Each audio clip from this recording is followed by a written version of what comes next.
These gays, they're trying to murder me.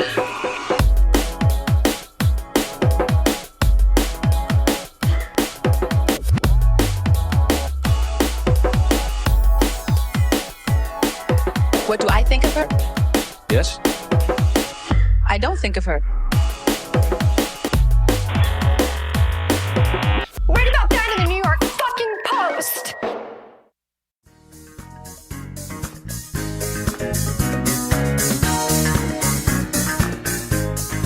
Welcome back to Watch What Happens Live with Andy Cohen. I'm your host, Andy Cohen, and I'm joined in the studio today by two hot topic gay cultural icons. First up, we've got LuAnn de Lesseps. Hello, Andy. It's so great to have me here, don't you think? Money can't buy you. Hey, okay, LuAnn, okay. We're not here to do any of your performances today. I don't think we got quite time. We also got a drag queen who is all any faggot can tweet about these days.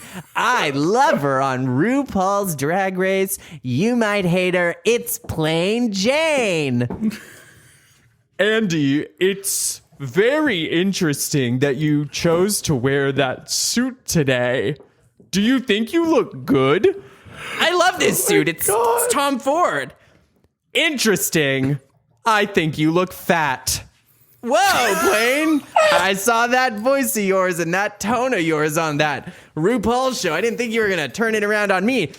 Oh, Plain, you must be new here. When we come on to Watch What Happens Live, our whole vibe is to be more like sing and dance and make jokes with "and I can't buy you class." LuAnn, do you think that you are a good singer? I think I am a good singer, yes. Interesting. You're old.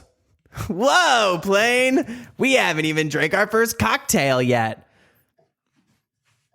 That's it. That's the impression. That was insane. Whoa. The voices in my head there got a little bit away from me. That, I swear to you, I stopped doing that impression and like zoom back into the real world. The light literally died behind my eyes. I got a little lost in it there. Hi, everybody. My name is Plain Jane's number one enemy on this earth and the natural born predator for women like her. It is me, your local gossip, Joan Summers. Hello, everybody. Wow. And this is your Shadow of the Urge Tree reporter, Matthew Lawson. Wow. So we're actually going to talk about Elden Ring now on a Vanderpump Rules historical archive podcast. I don't give a fuck. We can make the agenda whatever we want. Who do we think on Vanderpump Rules is most likely to pre-order and purchase and play Elden Ring Shadow of the Erd Tree? I would say Katie Maloney. I can see her getting into a gamer era. She could be a Twitch streamer. You think Katie Maloney is booting up From Software's Elden Ring and playing it? Like, let me just get that again. You think Katie Maloney, music kills Kate, as they say, is buying a PS5, booting up that Elden Ring? I think she has it in her. You really think that? Who do you think? Give me a better answer. I, unfortunately... Say Schwartz or Sandy. Not even. Lisa. I think Billy Lee is playing Elden Ring. I think on that cast, Billy Lee is like the most like to join maybe a Twitch Jason, stream. The manager. No.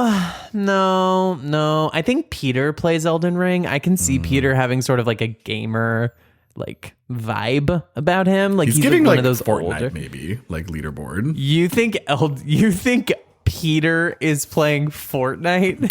I've never played it in my life, so maybe I should I can see like one of the 20-year-olds that Katie takes home from emo night, like introducing her to Elden Ring. And then sooner rather than later, she's like 40 with like a 22-year-old on her couch that's like, hey babe, like want to watch like Elden Ring lore videos on YouTube with me? And she's like,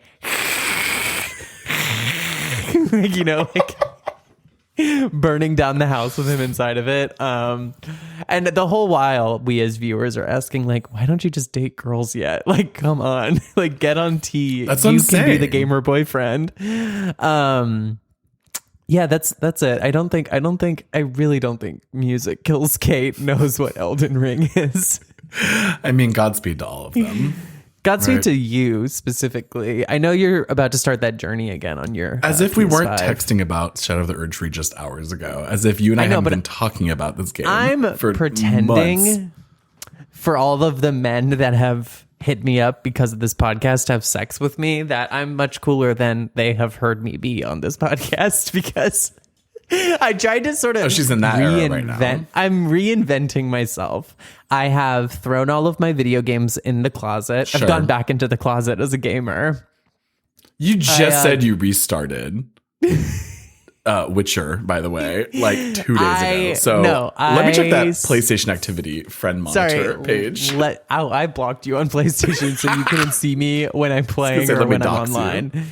No, I never show myself as online because I used to play with coworkers, and when I was playing during work hours, I didn't want them to see that I was like Smart. on Animal Crossing at work.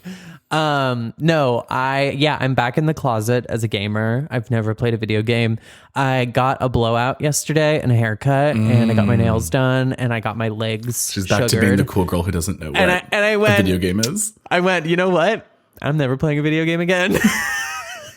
We'll see. The second that treatment hit my hair and she was blowing me out in the chair and we're talking about like our favorite eyebrow products, I was like, I've never played a video game. I actually don't even know what video games are. It's that bimbofication meme, but it's you dropping the Switch on the ground, walking right into the club. I don't even remember the last time I picked up a Switch to begin with, to be honest. I don't play mine anymore. I tried playing Tears of the Kingdom. It but, kind of fell off. Like, can we finally talk about it? Listen. Those games are like fun for teenagers that were addicted to Roblox back in the day. We are not those teenagers, and I think it is fine for us to crave something with more adult sensibilities. Some substance. Some substance, something to latch onto. And they didn't even show us Link's dick in this one, so it's like, what's the point, you know? They didn't even show me Ganon's dick. Like, that's really what I wanted to see, and they didn't give it to me. So, speaking of switching up, switching around. Change your, what is it? Change your costume, Mimi. Change it around. Change it around. We're going to switch topics here to talk about what we're here to really talk about, which is Vanderpump Rules. Welcome, everybody, Vanderpump Rules Part 4. We are trying this new thing where we actually don't spend 30 minutes talking about something that's not the series that we are currently doing. That's for the here. Patreon. So, yeah, that's for the Patreon. You can actually go on our Patreon. We've been recapping the current episodes as they air. I also want to remind you guys, we have a Sex and the City recap podcast. We just started season 3. That's over on Patreon too, with myself and friend of the show, sister Alex V. Green. It's really good. Season 3 is such a banger. It's the episode that we just watched is the one where they go to the Staten Island Fireman's Ball. Oh my God. And there's that iconic shot that everyone loves of Carrie spinning around on the dance floor. Yes. Beep, beep. Yeah. And John Slattery makes an appearance. And God, John Slattery is so fucking hot, which we spend most of that episode talking about. So you can go listen to that over on Patreon as well. And yeah, we just been recapping the episodes. So go on over there. We've done the same for Vanderpump Rules. We had a really interesting discussion on our last Patreon about the Vanderpump Rules this current season, episode 3. So definitely go check that out. It's a good companion to this series where last week, do you remember where we left off? We left off on Watch Happens Live debut, basically. I think we did. Yeah, we left off right on the Vanderpump. We left right off at the debut of Watch What Happens Live, which was Andy Cohen's sort of talk show that premiered in 2009. He was the first openly gay late night talk show host on a notable cable network. I don't know if it's necessarily technically true that he was the first gay ever, obviously, but he was the first openly gay, which is a big deal. And he sort of comes onto the scene after sort of like really behind the scenes making waves at Bravo, where he was the VP of, oh my gosh, I always forget what that's called, programming, correct? Yeah, VP of programming. And he was in a kind of a special relationship with the president, Lauren Zelaznik. Yes. Who sort of poached him for the job because he was writing blogs for the website that were inspired by email exchanges with Zelaznik about what had been happening on the shows that week. They turned that into a blog. He spins the blog off into the reunion specials, which then eventually gets spun into Watch What Happens Live in Andy's Clubhouse. It is a live talk show, 30 minutes every night. Usually it happens after whatever the flagship series of the night is. They would bring in stars from the shows as well as various. At the beginning, it was very much like Sandra Bernhard and like old SNL cast members that like he was Tina friends Fey, with, and Kelly like Ripa, like just friends. yeah, like NYC know-abouts, you know? So it sort of quickly becomes a phenomenon. We have this piece from 2009, from June 24th, 2009. And it's Andy Cohen to become first openly gay late night host. This is just a little bit of a recap from last week. So during the most recent episode at that point of The Real Housewives of New Jersey, which was mid-reunions, Andy was responding to an altercation between Teresa and some of the other members of that cast about her husband, who had basically used the F slur about one of the, I think it was like the dancing instructor, and then also Yes, like it was like a ballroom just like used it. instructor. I remember that episode. And, you know, their reasoning behind it was like, we have lots of gay friends and they love it when he says that word. Like, he's not homophobic. And Andy says, you know, I'll jump in and I have no business jumping in, but I'm gay and I thought it was offensive. I mean, I just want to say, I think it was offensive. So that was a huge deal, right? Because Andy had made a few appearances on the reunions at that point, but he was still relatively unknown to the broader culture. So he goes into Watch What Happens Live being openly gay. It was not something that like happens a few seasons in. He doesn't have like a big coming out special. It's like, this is a middle-aged gay guy hosting these TV shows every night. And that is notable, especially for the fact that it's 2009. I mean, we were really in the midst of a cultural sort of, not renaissance, I would say, but we were post-Obama election, and I mean, same year Glee we were having, yeah, that was Glee. a big deal. No, actually, that is what I'm getting to, is like we have things like Glee, we have shows like that, we have Lady Gaga sort of like causing more like mainstream cultural conversations. We have like renewed debates about marriage equality. I mean, it's crazy to even think, but like in that clip we used in the beginning of last week's episode where Andy's doing a Webby Award interview, totally on the street, very off the cuff, very casual. And he, literally the comment section all the way back 15 years ago at this point are saying, oh my God, another gay guy on TV? Like, when will it end? I'm like, oh my God. Like people are genuinely in shock that he's gay and he's out and that he's there in a sense, and especially for programming that is obviously for gay audiences anyway. But it was shockingly at the time a pretty big deal.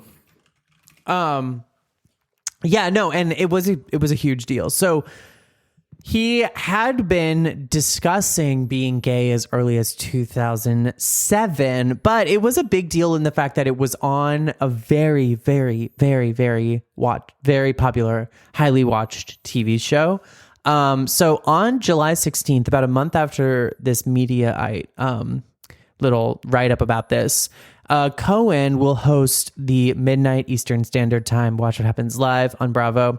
It will air half an hour once a week, and that's what's really interesting about this. So it used to be on once a week in the beginning. It was not a 5 nights a week TV show like it is now, where it's Monday through Friday.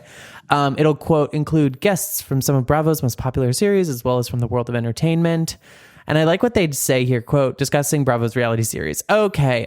It's not exactly highbrow entertainment, but it does mean Cohen moves into the slot of TV's first openly gay late night talk show host, which is certainly one way to put that. But it is interesting that we can really see from the beginning that Bravo was unsure about this gamble, right? It was a relatively new format for them. They had never tried an experiment like this. And I mean, talk shows, generally speaking, have served as sort of an arm of the marketing wing for various studios. We know this with like the way that NBC, ABC, etc. will use talent on those shows to cross-reference other talent on other properties, whether that be TV shows or movies with their affiliated studios. So, you know, this wasn't necessarily unheard of, but for reality television, it was almost completely unheard of. MTV had some sort of like variety programming. I mean, look at the success of Ridiculousness, right? Where they would like have on guest stars, or there was other ones, Wild and Out, stuff like that, right? Like, reality stars did have these sort of variety show like things to appear on, but in a sort of weekly late night show at the time, like something The Daily Show or something and more actually like live, which is really like where it gets messy and what adds the magic to it. Exactly. That was completely unheard of. So we referenced a variety piece last week, and I want to get back to that variety piece. Matt, you took notes on this. Why don't you keep going from here? Yeah. So basically, when talking to Andy about his first time and opportunity to be in front of the camera and actually be like a part of, you know, like a cast ensemble in a way, he says, quote, "I was really excited to be given the opportunity." He says, though he proceeded with caution, "One of the smartest things I've done in my career was that I didn't go all in on it too quickly. I did not think I was valuable to Bravo as a host until I was valuable to Bravo as a host, and that took a while. I was still in charge of programming, and then I dialed back my responsibilities to just being in charge of development. I've seen so many people misplay their hands that I just wanted to be very careful, and I knew that was the reason why I was hired to be a TV producer and to run programming for them, and I wanted to respect that. I am the voice of the viewer and the face of the viewer, so that if I'm not buying something, I'm going to be giving a look at the viewer and will relate to it or respond to it." And kind of just on the evolution of Watch What Happens Live in general, like we said before, he mentions it's the only live late night talk show at this point in time, which is really crazy. He says, you know, sometimes it's awkward, sometimes it's amazing, sometimes it's messy, sometimes it's emotional. It's most oftentimes silly, but it's always an authentic experience. I just think that people crave authenticity, which I think really is when I started kind of getting into Bravo, really when I met you many, many years ago now. I remember I just saw Watch What Happens Live and I was like, oh, this seems like kind of, I don't know, it seemed kind of like unnecessary, or like, oh, it could be fun. I mean, obviously depends on who's guesting, but immediately what becomes so kind of addictive to it is that it is live and people mess up and people say things they shouldn't and people do things they shouldn't. And it adds to the like, really the whole like ensemble of watching Bravo. Like, you are not getting the whole story unless you see what happens on Watch What Happens Live. And they maintain that to this day. Yeah, no, it's very, very true. And that sort of continues into this piece with The Advocate that was obviously from much prior to the Variety interview that we were just reading, which is a more contemporary interview, sort of looking back at the history of Watch What Happens Live. This is an Advocate piece from 090909, which is just funny that was exactly how specific it was. Kind of love it. And it's called Andy Knows Best. You also were the one to read this for us, so why don't you dive in here? Yeah. So the article basically talks about how Cohen, you know, obviously has become kind of like a centerpiece of everything Housewives. Like, the Housewives has become a major phenomenon. We talked about last episode how many millions of viewers these shows are starting to gather, and now he's become kind of at the center of it. So they talk about the show that inaugurated the phenomenon of, you know, these kind of reunions was Real Housewives of Orange County. And at the time of this piece, the fourth season garnered its biggest viewership ever, as did season 2 of the Real Housewives of New York City. And then New Jersey kind of came into the mix. Yeah. I want to just say too, so in 2009, just to give you guys sort of a sense of time and place, the Real Housewives of X wasn't yet the moniker where we say like RHOBH, RHOC, RH, which by the way, it's funny. Yeah, it's like Real Housewives of Beverly Hills, right, is RHOBH, but Real Housewives of Orange County is RHOC, not RHOOC. Yeah. I always just thought that was interesting.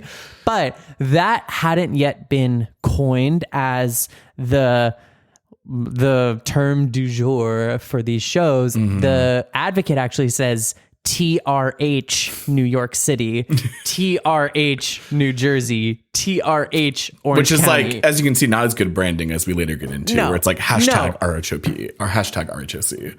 Exactly. So that's interesting too. Just to give you guys sort of an idea about where we are in the trajectory of Bravo, like this point, they hadn't even really figured out the mass cultural branding for these shows quite yet.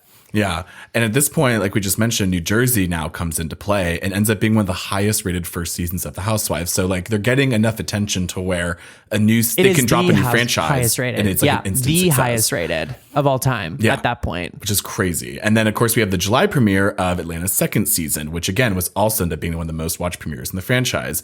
And by August 6th of 2009, the second episode became the highest rated Thursday night telecast for the entire network. So, I mean, I hate to say this really is the beginning of the golden age because now we have so much more content. It's still going, but like these numbers still haven't really been beat. I know it gets to be higher later, but the 2009 to 2013 is kind of like the largest viewership, at least for single episodes, like original seasons. Absolutely. So Robert J. Thompson, who's the founding director of Blair Center for Television and Popular Culture at Syracuse University, says in this article, it seems Bravo's programming has become a bit more interchangeable and there's a real sense of betrayal from the network. He basically admits that the show's kitsch factor is what makes them exciting to viewers.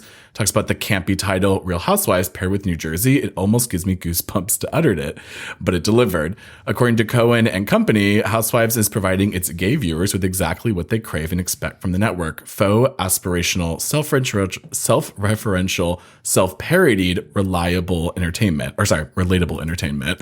I also think this is interesting too, that like, if we are to look at this like really clearly, Atlanta, Orange County, New York, Orange County, New Jersey, New York, and Atlanta are the original cast. Definitely. They are the original cast.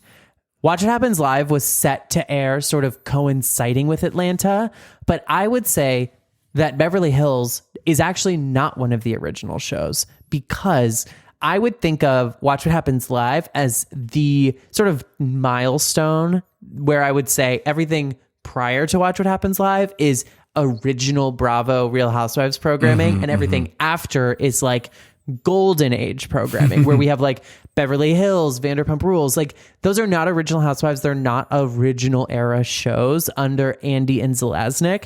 And I just think that that's interesting to note because we see later in the episode where they sort of figure out the formula and perfect it going into Beverly Hills, right? Where these other shows are kind of like finding its footing, finding out what it means to be on this network, what it means to be a part of the Real Housewives. Like Beverly Hills comes in and it is sleek, it is well produced, and they know exactly what buttons to push, how to cast it, where to send them, the situations that they're going to go into. And 2 seasons in gets an immediate spinoff, which was a first for this, if you don't count Bethany getting married as one of the spinoffs, or like Date My Ex with Joe and Slade, right? Like those things are like things that have been lost to time. But Vanderpump Rules is the first successful spinoff, and it's because Beverly Hills is the first real, like, well-produced franchise one of these shows where it's like, oh, we know what this formula is now, right? Yeah. So let's keep going. Oh, it's so funny, actually. I've been seeing the Bethany getting married, like, promo on Clips. the Peacock app now. Yeah. They're like, all right, come on, get into it. I know it keeps auto playing for me every time I watch an episode of something else. I'm like, I don't want to watch Bethany getting married. I don't know what to tell you. Awful. So Cohen also says, not to anyone's surprise, gays love these shows for the same reason gays love drag queens. They're an exaggerated portrayal of women, what gay guys want women to be in their twisted fantasy lives. The housewives live out loud. Do they all yip and yap in each other's faces? Yes. Are they fighting about inconsequential things? Yes. But to me, this is anthropology of the rich. You won't find a more fascinating look at human behavior than the Real Housewives franchise. I mean, obviously, the nature of all of that and that kind of take on Housewives of being really gay men's fantasy is its own separate discourse. But I have to say, in general, the rich anthropology of it is really what it's about. And what Joan and I have said on this show so many times, time and time again, is that what is interesting to us is why people want to portray themselves or act in these caricatures. Doesn't matter if they really like this or not. Why did they choose to do this and why they continue to live this lifestyle that, like Andy says, is basically like living like drag queens on TV. This next one is like Oh boy, he really tells on himself here, but I'll tell you why once you finish the quote. Yes. So, kind of ending out this piece here. If Cohen's sensibility is so perfectly attuned to the audience Bravo is serving, if he is the archetype of the affluencers, which you mentioned before, those rich, educated, kind of gay men, single women in urban environments, then he is uniquely suited for his position. But what happens if Cohen, in his success, loses touch with reality? He seems unfazed by the question. He says, quote, "I'm all right with myself. Do you know how many 24-year-olds I hang out with? I don't feel we know. I'm 100% in touch, but that's why I talk to the 24-year-olds in my office to see what they love and what they're talking about." And the 24-year-olds in my bed, and the 24-year-olds at the club, and the 24-year-olds I pick up from Harvard and Columbia, and the 24-year-olds I meet out in the Hamptons, and the 24-year-olds I've seen on Fire Island. Well, I guess in that sense, he's It is still in just- touch, you could say. It's funny how the more things change, the more they stay the same, and nothing has ever stayed the same quite like Andy Cohen's dating habits. So I still am getting flashbacks of that photo of him. Like, let me not bring it up, actually. no, let's not. So We're going to take a break from Andy Cohen for a second because there's a few things that I want to touch on here, right? So, in 2009, do you know what happens? I'm sure you know what happens, but does the audience know what happens? It's the beginning of Villa Blanca. It's the beginning of Villa Blanca, and it is the beginning of really the introduction of Lisa Vanderpump into the world of Bravo and Hollywood celebrities. So we have this interview / press release / whatever, what have you, from BizBash.com from May 12th, 2009. Villa Blanca opens in Beverly Hills with patio seating and room for 350. So at the intersection of Camden and Brighton in Beverly Hills, new restaurant Villa Blanca opened its doors late April. The brainchild of restaurateurs Lisa Vanderpump and Ken Todd, the folks behind Sir and West Hollywood and more than 20 establishments in London, Villa Blanca features an eclectic menu. Under the direction of executive chef Francis Demetris, the menu is mostly comprised of classic Mediterranean, Italian, and European dishes with Asian influences. So, like, everything. Yeah. Lisa also designed the interior, influenced by the she restaurant's sure name, did. with multiple white floral arrangements and a mostly white color palette for chairs, linens, and lighting. The bar features indoor and patio seating and uninterrupted views of Beverly Hills. Though there is no private dining room and semi-private sections do enclose with curtains are planned for the space, it's available for full and partial buyouts for special events and has a total capacity of 350. We also have this Page 6 article that I dug up from the literal fucking archives, by the way. What I had to do for this is I had to search her restaurants on Getty and Backgrid, and then I had to find people from 2008, 2009 that were photographed there, and then I had to find the tabloid inclusions, I Like guess, PR of Newswire. those people. Of those people at those nights at those establishments. So it was like, Mama, we're reverse engineering here. Here's Lauren Conrad photographed at X restaurant. And then I had to go and find if anyone had written about her being at X restaurant. So this is an interesting photo if you want to look at it. I love Over the hill, I love how page 6. shitty these images were back in the day. Like, they are like know. 180 pixels wide. So we are getting this from Page 6, and this is just a quick little blurb about Villa Blanca. So now that the Hills is coming to a tragic end, and this is why I also wanted to include this. You might say I'm a genius. This was all happening, as it once said on the Hills, while Lauren was gone. No, while Bravo was sort of reaching the zenith of its early stages of the like Real Housewives era, zenith, excuse me, the Hills had come to an end, the former crown jewel of reality television. And I think that that is no sort of small happening. I think that that is a rather interesting little landmark. I also think that the Kardashians had obviously sort of like entered the picture, but the Kardashians were like a single enterprise that sort of spawned off like an octopus, whereas the Real Housewives were a juggernaut if you include everything that, you know, they involved with, whether the different franchises, Watch What Happens Live, the fact that it was basically an entire network. And we have this bit in page 6. So now that The Hills is coming to a tragic end, its stars are busy promoting themselves to find new gigs. Adriana Patridge has landed her own Kardashian-style show starring her sister and brother. Lauren Conrad, who left The Hills last season, has penned a best-selling book, while Heidi and Spencer Pratt are busy just selling themselves. Meanwhile, Brody Jenner has been out all over Los Angeles with girlfriend Jade Nicole. They had lunch at New Beverly Hill restaurant Villa Blanca the other day in full view of paparazzi and an MTV crew. That was also from 2009. We have one next thing from 2009 before we leave the past decade for good. Before we leave the early aughts, you might say, for good. We have this little website, jiggythepalm.com. Wow. And this is a real website. We have the web archive link in our little thingy here. And I'm just gonna read it for you. I'm obsessed. And this is read exactly as it is written. Okay, so just... As it is written, so it shall be. This is exactly as it is said, okay? There's no typos. I'm not misspeaking. Also, Matt, can you apply like a pitched up vocal filter over this so it sounds like a little squeaky voice? Thank you. Hello, thank you for taking the trouble to find me. My name is Gigolo, but many call me Giggy. My owner decided on the name as she saw me to be possibly the cutest, sexiest, most attractive little dog on this planet. Check out my puppy pictures. I don't like to brag, but I have to agree with her. I sailed through the first few months just being adored by everyone. See? Sharon, Lisa, Rinna, Bethany. Even men fill up my paws. Heartthrobs like Harry Hamlin, Gerard Butler, Dolph Lundgren. Oh, there were so many. I was the quintessential love dog. And then disaster struck. My beautiful fur started to fall out in clumps. My soft baby coat was leaving me. My owner, Lisa, was constantly reassured that this was just the puppy uglies that crossed many of so many Pomeranians. But she knew differently. I was given almost as an act of God to somebody that the balder I became, the more she loved me. So the search began for a new coat. We have tracked down many doggy doctors, and alas, to no avail. We have found no cure. So now I am a bald little dog awaiting the return of my new coat, but for some reason it hasn't slowed me down. Check out my television debut on The Real Housewives of Beverly Hills promo on BravoTV.com.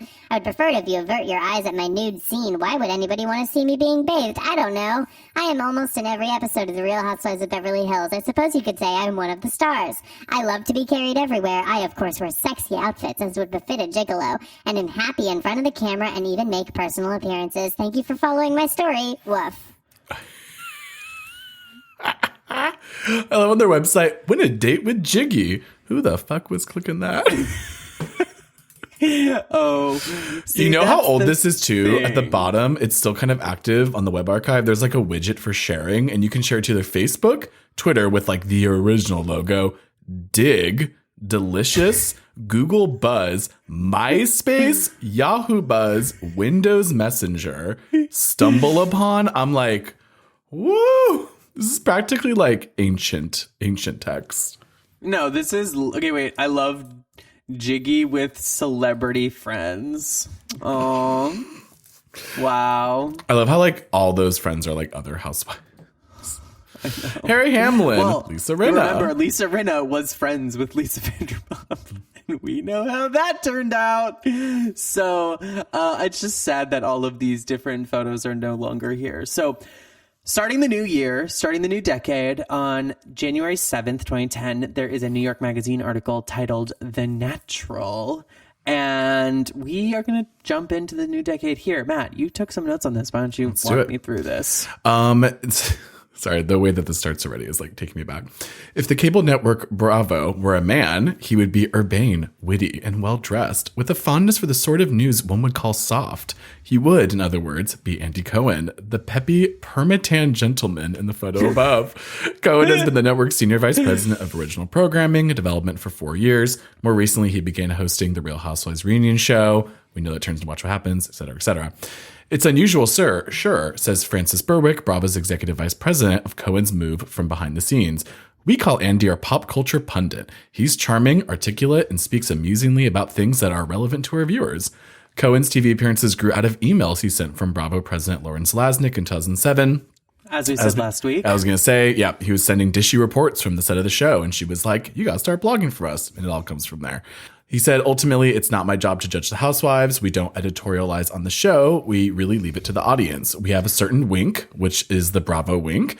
We know this one. We may linger on a shot or we may let something play out longer, but we leave it to you. That's the one thing I will say a lot of people really don't catch when they maybe have not watched this program before is the shots in the editing tell you the real story most of the time. Yeah, no, that's the thing that I think is interesting, right? They are playing a certain sort of game that some people are spared. Let's be clear here. Not everyone is spared this game. Oh, it's always a choice who gets the right kind of edit and who doesn't. Bravo is always playing with fire, with like how far it can push certain people and how far it can push certain things. And sometimes, even if you feel like Andy isn't necessarily saying something that you're thinking, you have to remember that he is still trying to get a story out of these people. And if he goes into every reunion like you're an ugly whore and you're dumb and you dress bad and everyone hates you, you're not necessarily going to get a compelling sort of narrative out of that, right? Like you're not going to get someone to open up to you, trust you, etc. It's manipulative, sure, but it is how the television shows get made.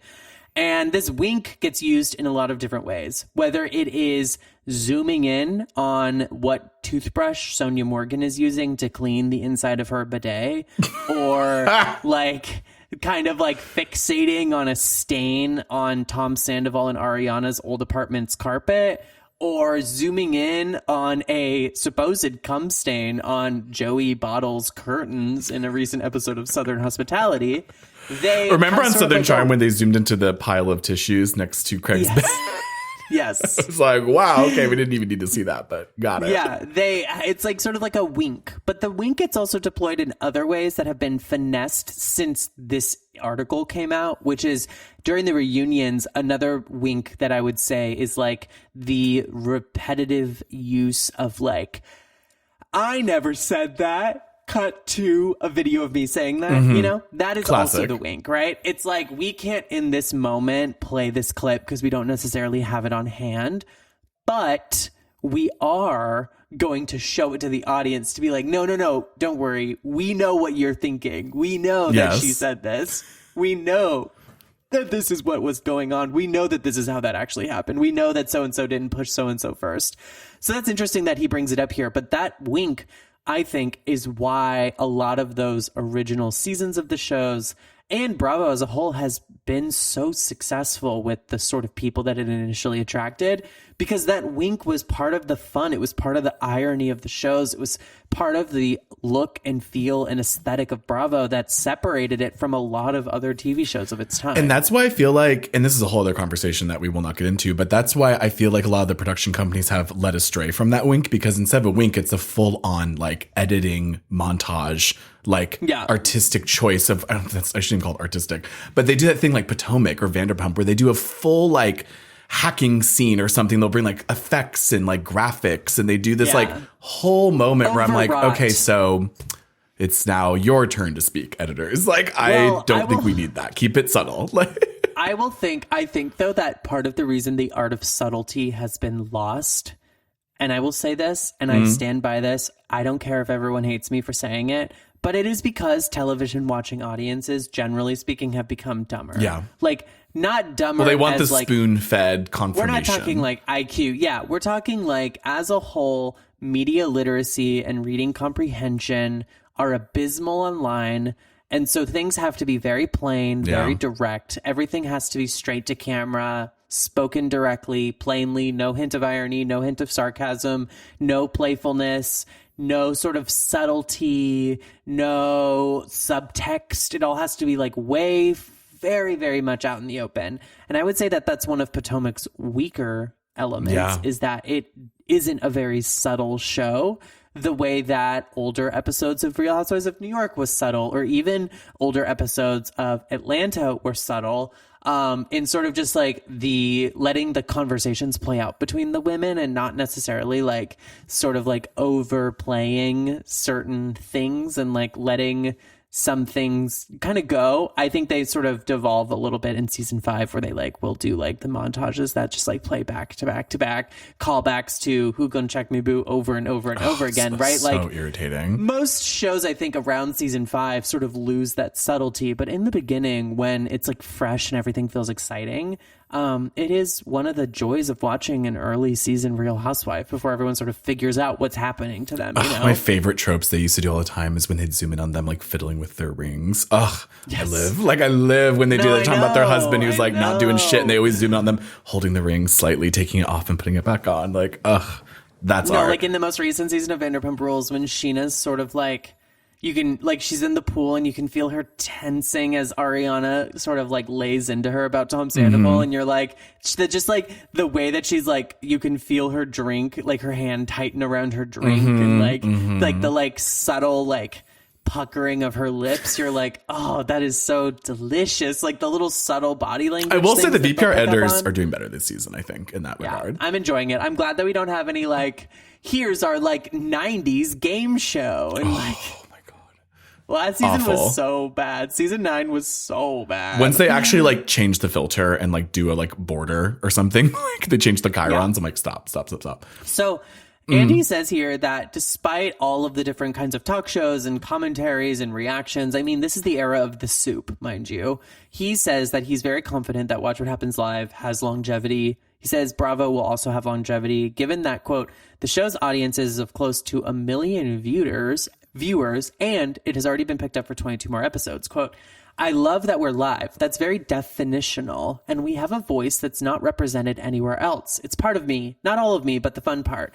So if I have a crush on Cristiano Ronaldo, or if I think it'd be cool if Levi Johnston got naked, it was Cohen who suggested Johnston pose nude, which he ultimately did for Playgirl, then I'm going to say it, just as I would to my friends.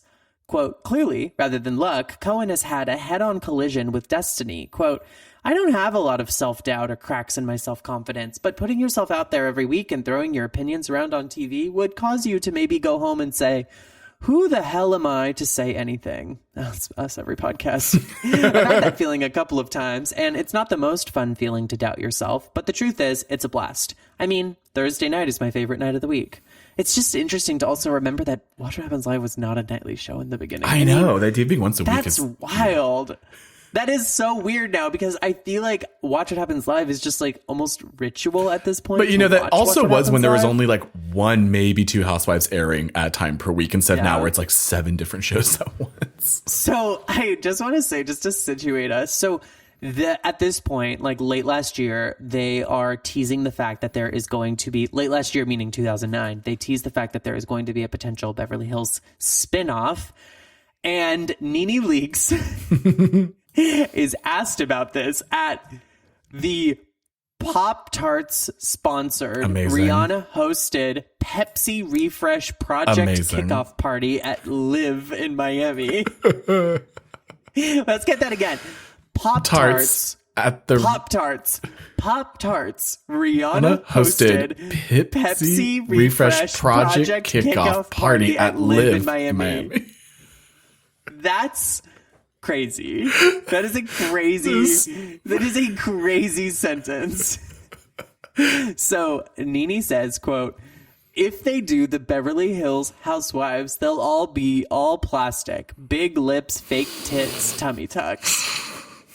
Cool. Thanks for the commentary from Pop-Tarts by Rihanna's hosted Pepsi Refresh Project kickoff party at Live in Miami. What is the big NeNe host in season 10? The like girls and gays soiree seafood buffet extravaganza. Yeah. We should make a t-shirt that says, I lost my virginity at Pop-Tarts Rihanna hosted Pepsi Refresh Project kickoff party at Live in Miami in 2010. Historic.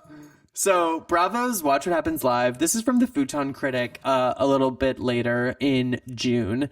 Bravo's Watch What Happens Live scores the series high with nearly 2 million viewers and helps power most watched Monday in network history. Getting this directly from Futon Critic, who got this directly from a PR Newswire hit from Bravo. So, quote, June 15th, 2010. Bravo's Watch What Happens Live, hosted by Andy Cohen, scored a series high last night, attracting nearly 2 million viewers, helping power the network to its highest rated Monday night in network history, according to Nielsen Media Research.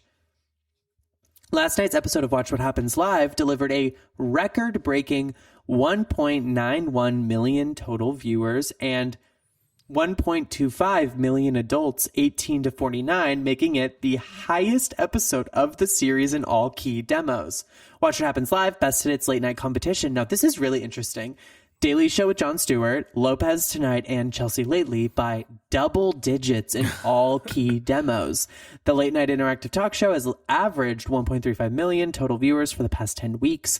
For clips from last night's episode, which featured an exclusive interview with departed New Jersey housewife Dina Manzo, go to Watch What Happens Live /videos. Additionally, part 2 of the season 3 reunion of The Real Housewives of New York City earned 2.05 million total viewers.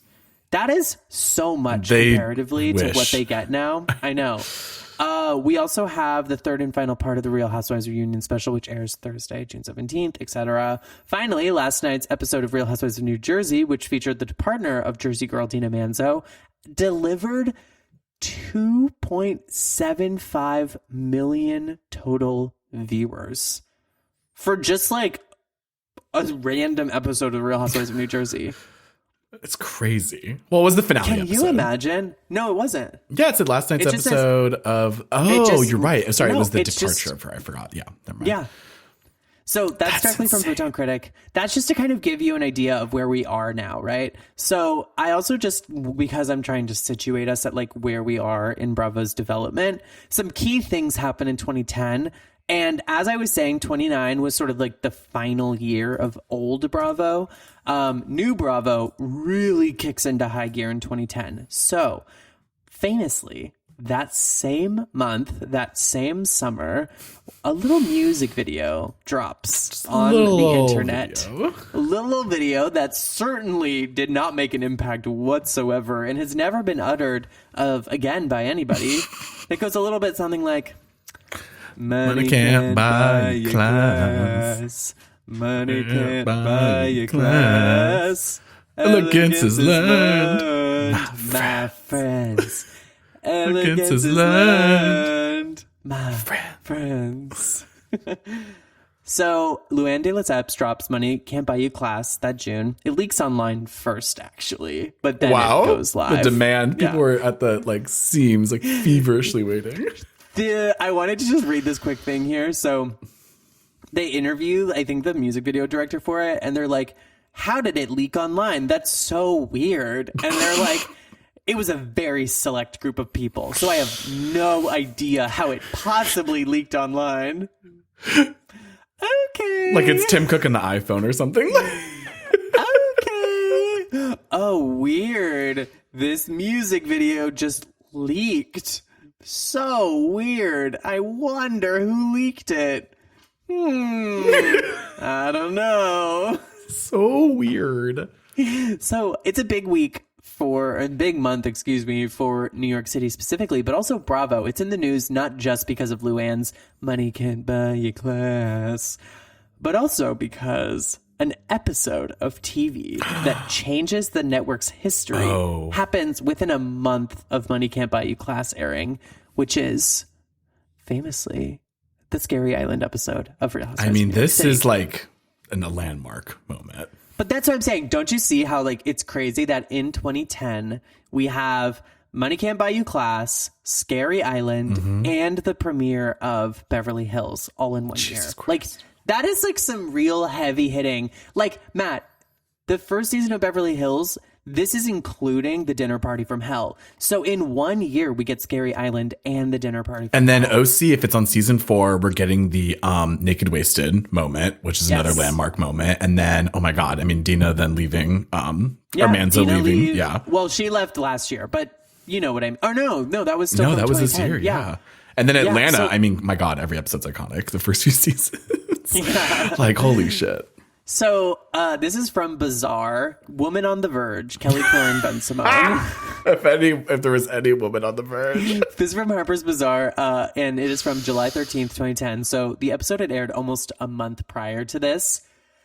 And it goes like this. Go seek professional help. Kelly, you are crazy for real. So read some of the 15 115 comments posted on Kelly Killoren Bensimon's official Real Housewives of New York City blog after the now infamous St. John episode aired, in which Bensimon had what she's calling a breakthrough, but armchair psychologists are calling a breakdown.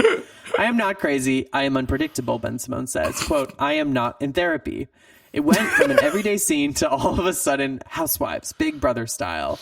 She says that she has denied popping pharmaceuticals like those jelly beans. Off screen, she points out she was dealing with the stress of a nanny who had quit and fielding calls from her daughter who were begging for her to return home.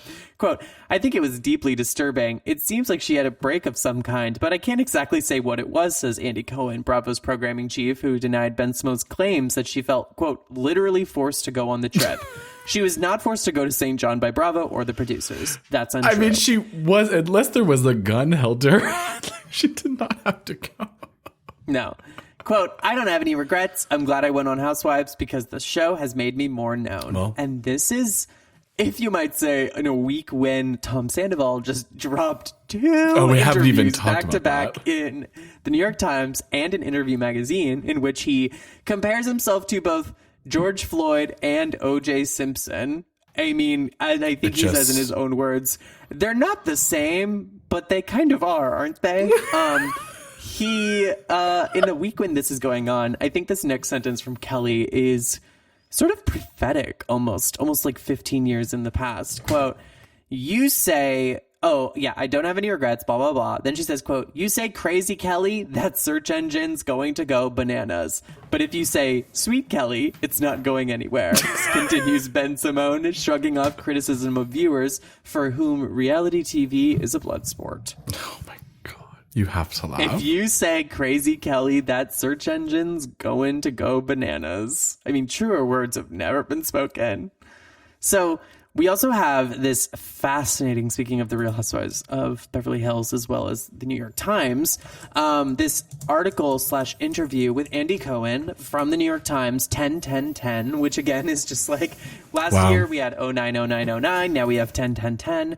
For Housewives, Wallflowers need not apply. Quote, after 5 incarnations of the Real Housewives series, it's safe to say that Andy Cohen knows his way around women. That's a gay joke.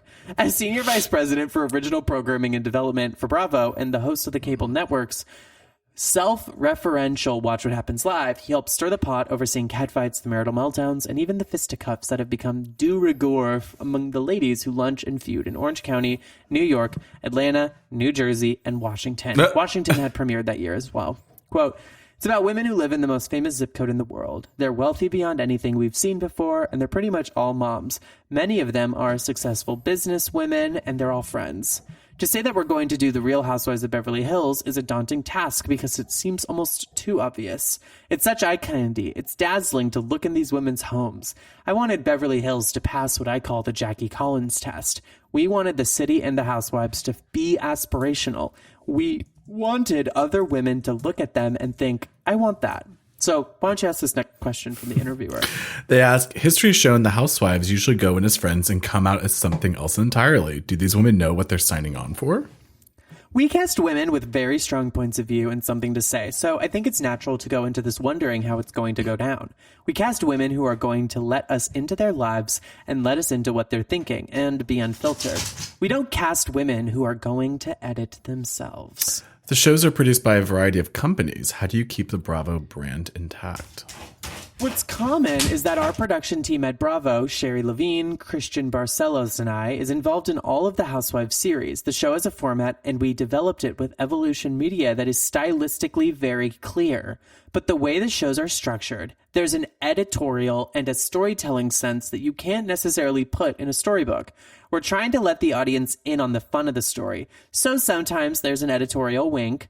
Just as with your real friends, your opinions of the women's change as the seasons goes along. But I think at the end of the season, everyone comes out on top. If only that was the case. If only that was true. I'm like, you quite literally destroy some people's lives. So the interview then asks, you don't stage scenarios. We really don't. We encourage them to get together, but we don't ever really know what's going to happen once production starts. We just have to ask them what they have in production, if they have a party for someone, or if they are going to do this or doing that. And of course, we follow any major stories in their lives. But the tension among the women is really the work of our casting people. We don't have to inspire them to speak up and act out. This isn't the Real Housewives of Wallflower County. And they ask, Teresa Giudici shoved you on a reality show, on the reunion show for the Housewives New Jersey. Who is the Beverly Hills housewife most likely to attack you?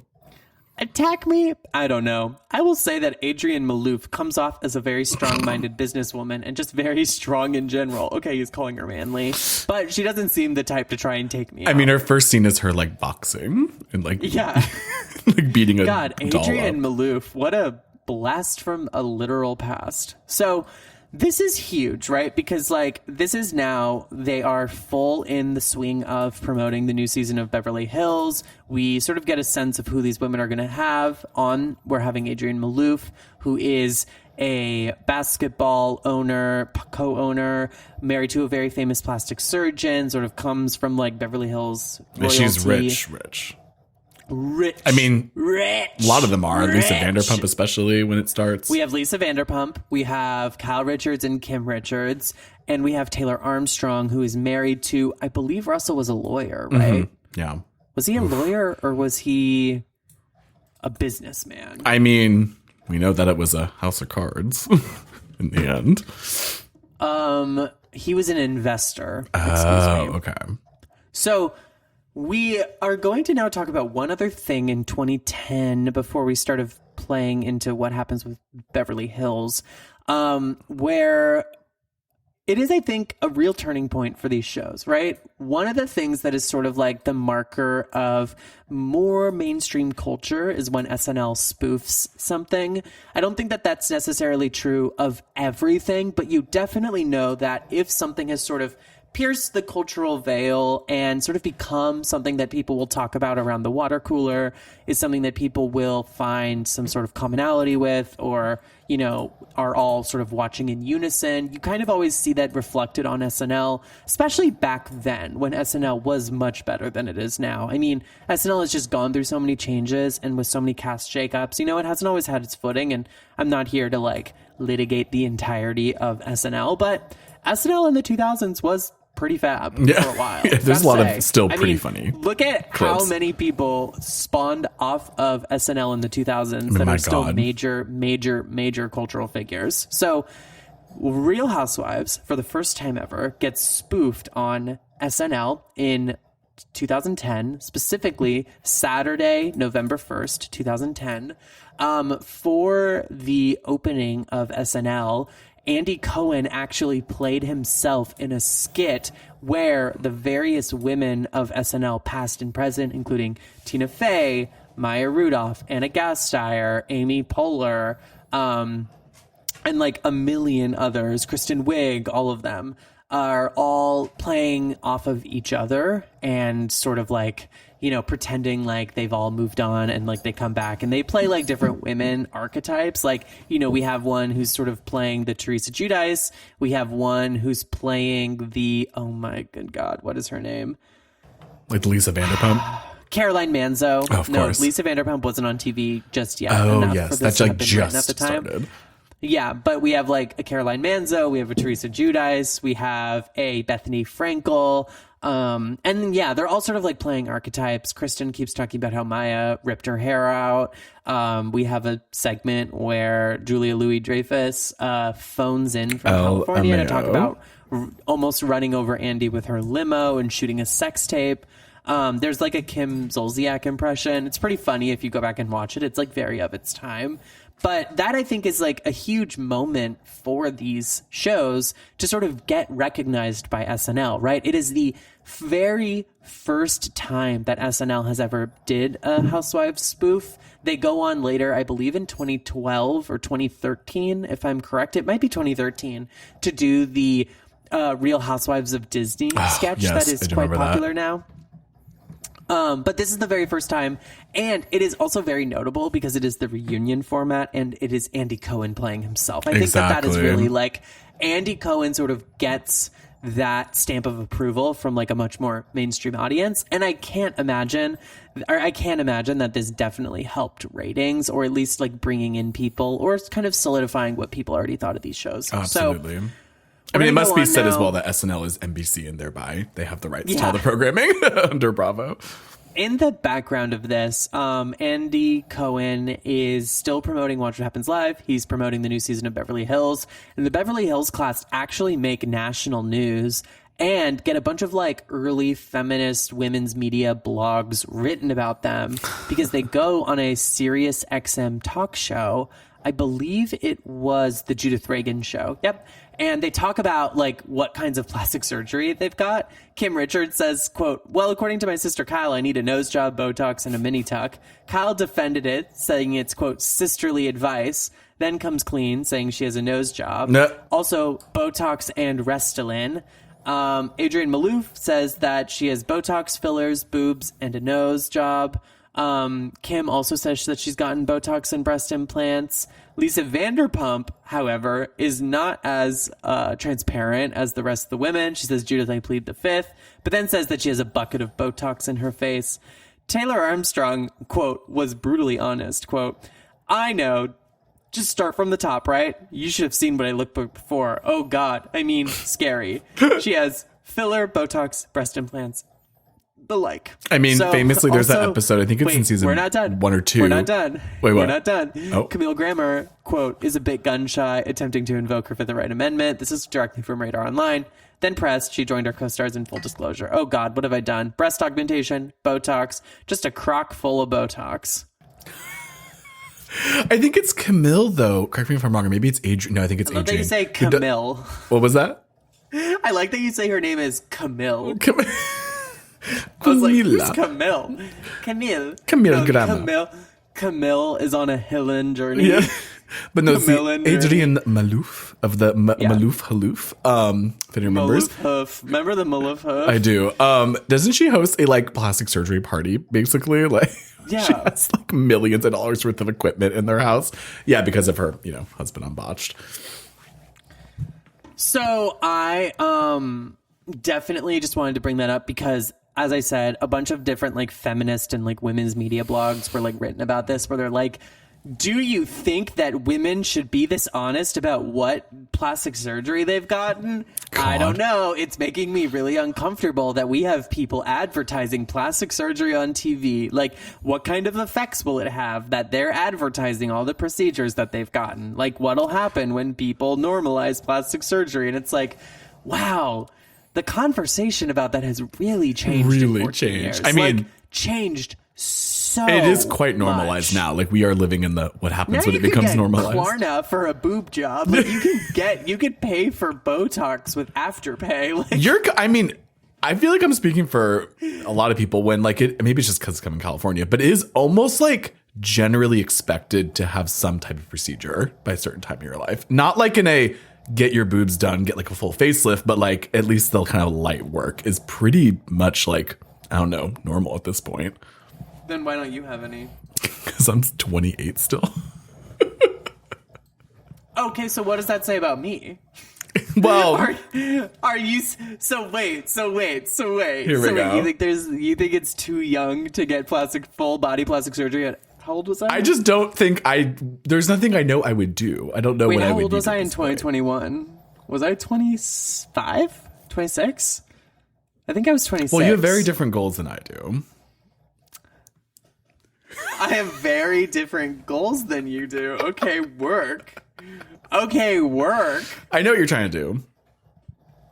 I donated to that fund. Yeah, I'm sure you did. And I'm sure you said, gotta help this tranny out. Oh, I'm sure in So- 10 to 20 years, I will be at the doctor's office. I'm sending Give it you to me all. I'm sending you to Dr. Rosenberg, girl. I think you need a little bit of toot toot right I'll do here a little between the something, something. eyes. A gun is what I'm saying. You need a gun. So you took some notes on this next interview that we've got with Andy Cohen. Bravo's Watch What Happens Live, On the Scene with Andy Cohen. This is from December 2010. Why don't you kind of walk me through it? Yeah, I mean, this is kind of just like a snapshot of really what Watch What Happens Live kind of is for a long period of time from this point. Yeah, it's a snapshot of like what it had turned into by really the end of its first major year of running on TV and sort of like solidifying its identity. Like once it becomes kind of a staple. So Andy says at the time, it's a Wayne's World meets Playboy, meets After Dark, meets Larry King. They talk about basically, the design of the Watch What Happens Live studio is meant to kind of be like a cozy living room. It's meant to be kind of like, he even says, quote, it's really meant to be hanging out in my den.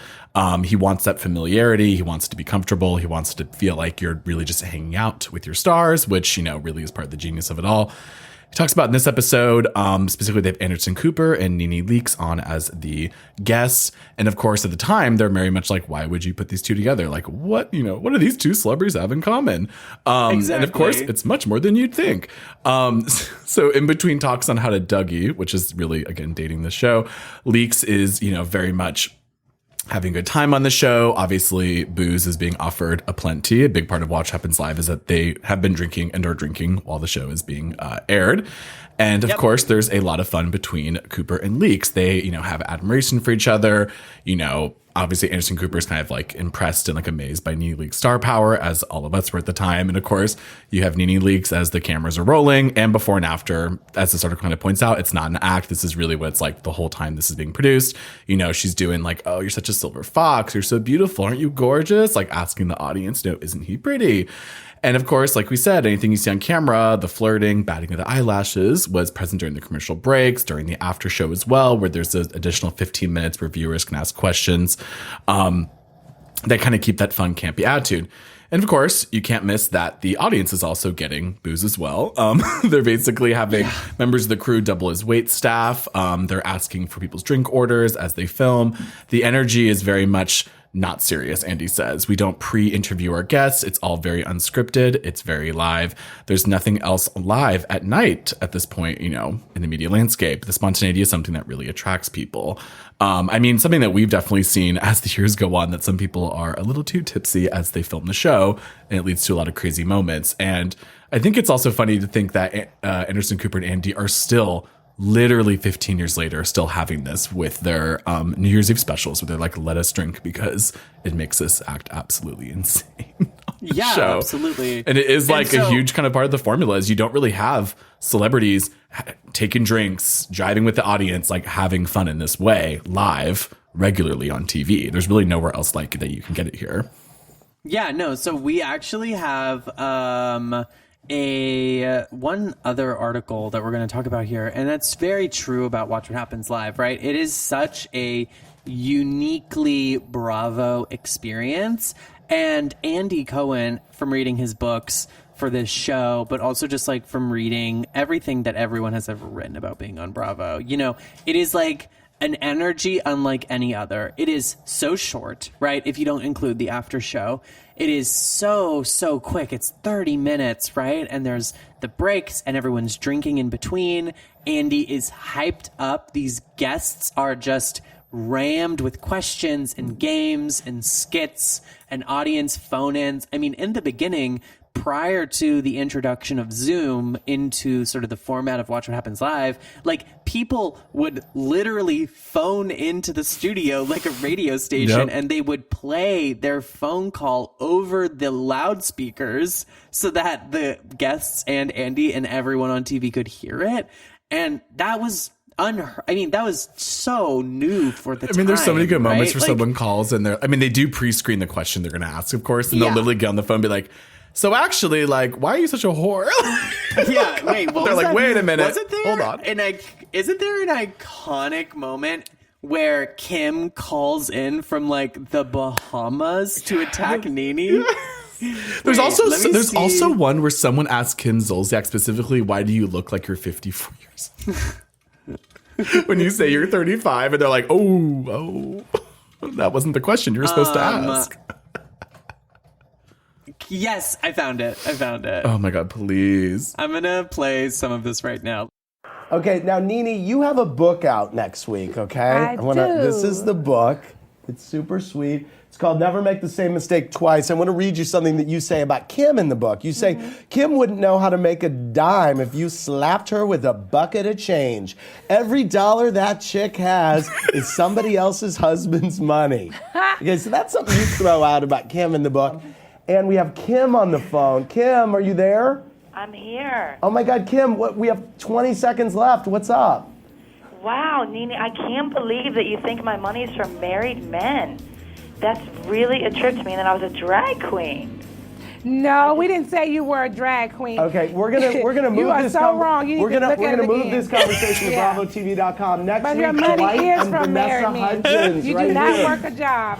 Hey everybody, it's a BravoTV.com extra. The show just ended, and I crazily, and I hated doing it, had to cut off Kim, who called in at the end of the show. Kim, are you there? I'm here. Okay, you had just Kim. What did you call in to respond to? Well, I find it so funny that NeNe just continues to write about my situation, which I've not denied the fact that Papa's big, married. I just heard NeNe say, I'm going to strangle her. I'm going to come through the phone and strangle her. Bottom line is, you do not know my finances. My house was well before Big Papa, number one. And number two, I have a very substantial income. So my house isn't rented. I don't cheat on my man like you do. I mean, we could sit back and go back and forth. Well, let's go back and forth then. I don't cheat on my man. And let's talk about the subject at hand. Now, if you want to talk about cheating, or do you want to talk about your income? Now, which one do you want to talk about? You don't work, bitch. You ain't got a job. You don't have a job. You know what I said is truth, and the truth hurts. Take it and run with it. Wow. Iconic. I love. But that was like the frenetic, crazy energy of the early years of Watch What Happens Live. So Watch What Happens Live by 2011 is a hit for the network, right? It's getting written up about. People are like, oh, did you see what happened on Watch What Happens Live last night? I remember like eagerly watching it the next morning before I went to school so I could tell my friends like what had happened with like our favorite stars and gay people the next day at high school. Because 2011, we were like, in November 2011, we were, Mama, we were like sophomores, we were juniors. No, we were juniors. 2009 to 2010, yeah, you're right. freshmen. Yeah, we were juniors in high school. And I remember being like, I have to watch it before I drive to school the next day. I would wake up at like 6 and I would, we had a DVR. So I would turn on the DVR, watch last night's Watch What Happens Live, and then go to school and talk about it with all my friends because none of them watched Bravo. But I'd be like, you'll never guess what Sarah Jessica Parker said last night on Watch What Happens Live. Like, I got the juicy scoop. So in 2011, November 21st to be specific, Real Housewives, not Real Housewives, excuse me, New York Times reports that Bravo was expanding Andy Cohen's late night show after 2 years to 5 nights a week, which is a huge deal, right? They are giving it its stamp of approval. It is a certified success for the network. It has brought brand synergy. They announced this on a Tuesday. And of the change, they say Sunday night, which is the first night of it airing, is, quote, wide open and late night. Quote, it's a new world and a whole lot of people are doing a lot of things at once, says Andy Cohen. Andy Cohen also says that, the show is hugely popular with female viewers, gay viewers. Francis Bershwick, the president of Bravo, said the network, quote, did hesitate a bit before deciding to turn its top program executive into a 5-night-a-week late-night host. But she said, quote, it's a very unique situation for a very unique person. And I mean, if we're really going to sort of bookmark now the final chapter of this 2-episode arc about Andy Cohen's early career and formation as sort of like the face of Bravo, it is a fascinating case study in making up your own job, right? We see this time and time again with people that have sort of like shaped pop culture from the mid 2000s up to sort of like the mid 2010s, like right at like sort of the Trump era. I think is like that 10-year period is like a very unique time in the media landscape.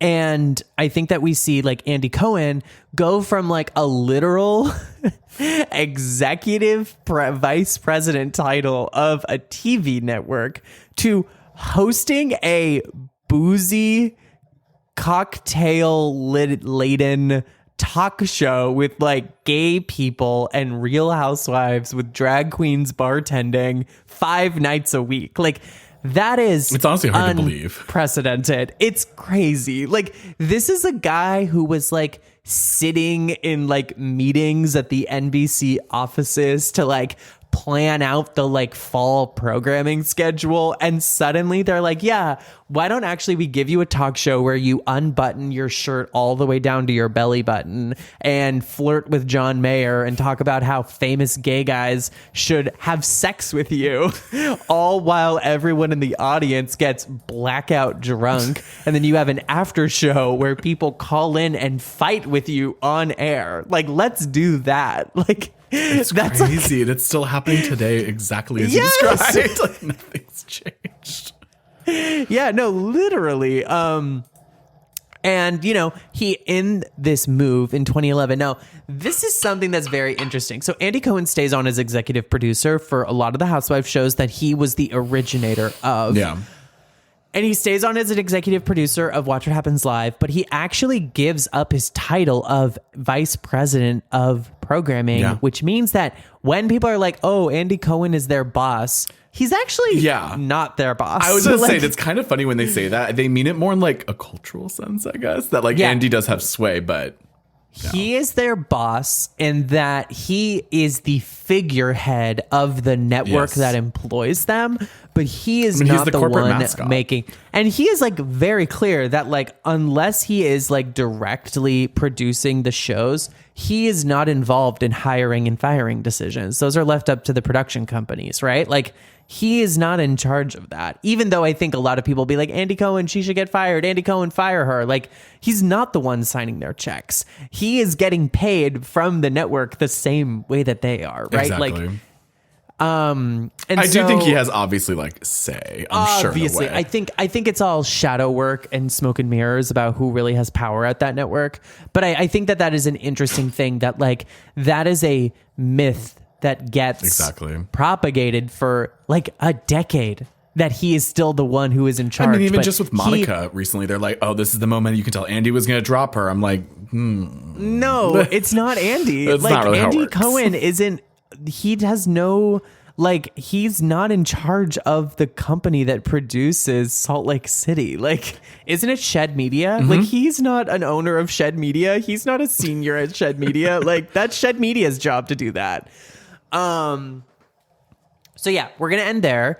And one last thing, just to situate us in a time and a place. So like almost a month after Andy Cohen gets the 5-night order for Watch What Happens Live, Huffington Post, as well as a bunch of other blogs and outlets, report that Lisa Vanderpump is getting her own Real Housewives spinoff titled Vanderpump Rules, set at Villa Blanca and Sir Bar and Lounge.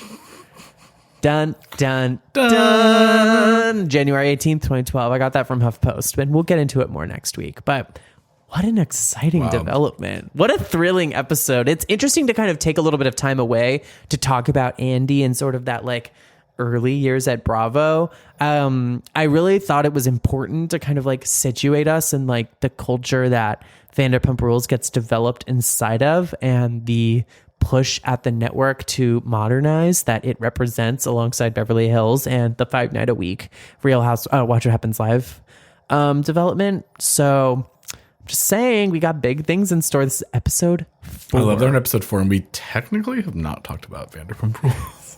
Well, we talked about it in the first episode. Haven't talked about yeah, that's true. That's true.